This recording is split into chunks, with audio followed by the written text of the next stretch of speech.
There's a chapter in the Qur'an that makes people ask questions. Some avoid it. Some weaponize it. Some hear about it only through accusations. It's called Surah At-Tawbah. And at the center of the controversy is one verse.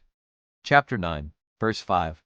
Surah At-Tawbah is not a chapter about hatred. It's a chapter about truth after patience, about clarity after years of confusion, and accountability after mercy was repeatedly rejected.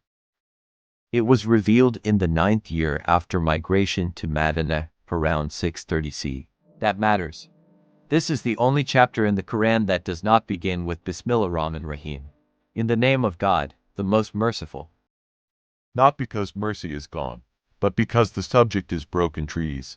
A formal declaration, like a legal document, not a poem. Before verse 9 to 5 existed, there were treaties. The Treaty of Hudaybiyah, agreements between Muslims and pagan tribes, promises of peace. But several tribes broke those promises. They attacked allies, they killed, they betrayed ceasefires. Surah At-Tawbah addresses that reality.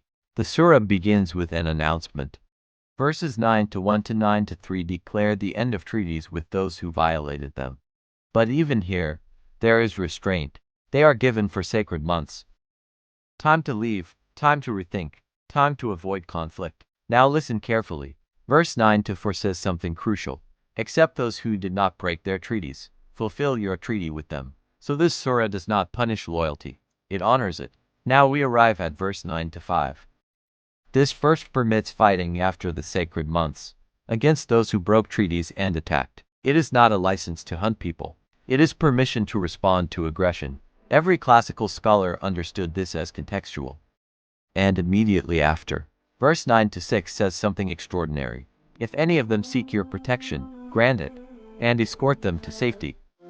Even during war, human dignity remains sacred.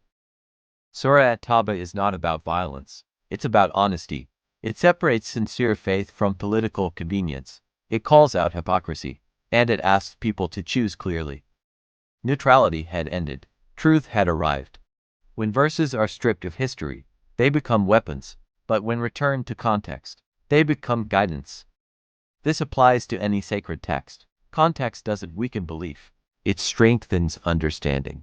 Surah At-Tawbah teaches a timeless lesson. Mercy comes first, but accountability eventually follows. And peace is protected by clarity, not confusion. The Quran does not ask to be shouted about.